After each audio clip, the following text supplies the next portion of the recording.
L'origine de la blockchain, ça remonte aux années 80, avec les premiers crypto-monnaies, avec un mouvement pour le logiciel libre, et dont l'objectif était d'utiliser les technologies de déchiffrement pour garantir des transactions anonymes. Dès le départ, la blockchain est inventée pour mettre en œuvre le Bitcoin. Début 2009, les premiers échanges, les premières transactions sur le Bitcoin ont lieu.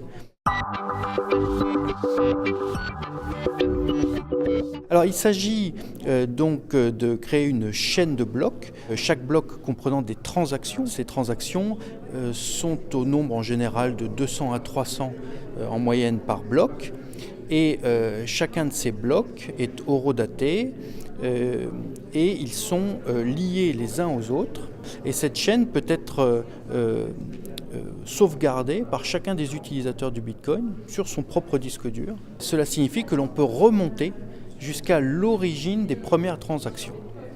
Et c'est ça le tiers de confiance, c'est le fait qu'on partage l'information. Ce n'est pas une autorité étatique, bancaire, qui tient un registre. Il s'agit d'un registre qui est partagé par tous les utilisateurs.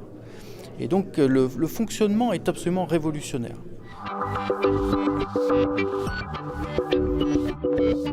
La blockchain a été construite autour et à la base pour la crypto-monnaie.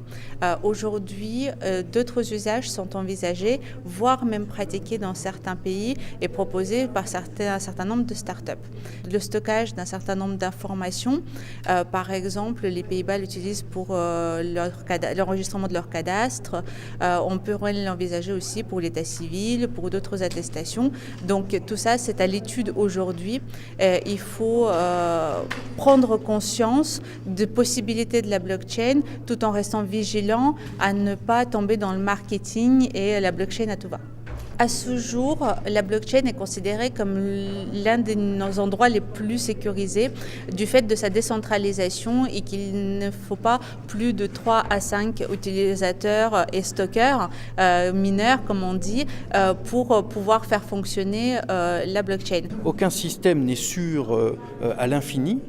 Tout le monde sait qu'un système informatique peut potentiellement être hacké, mais il se trouve que depuis sa création, ça fait pratiquement 10 ans qu'existe aujourd'hui la blockchain et le Bitcoin, eh bien, jusqu'à maintenant, le système tient.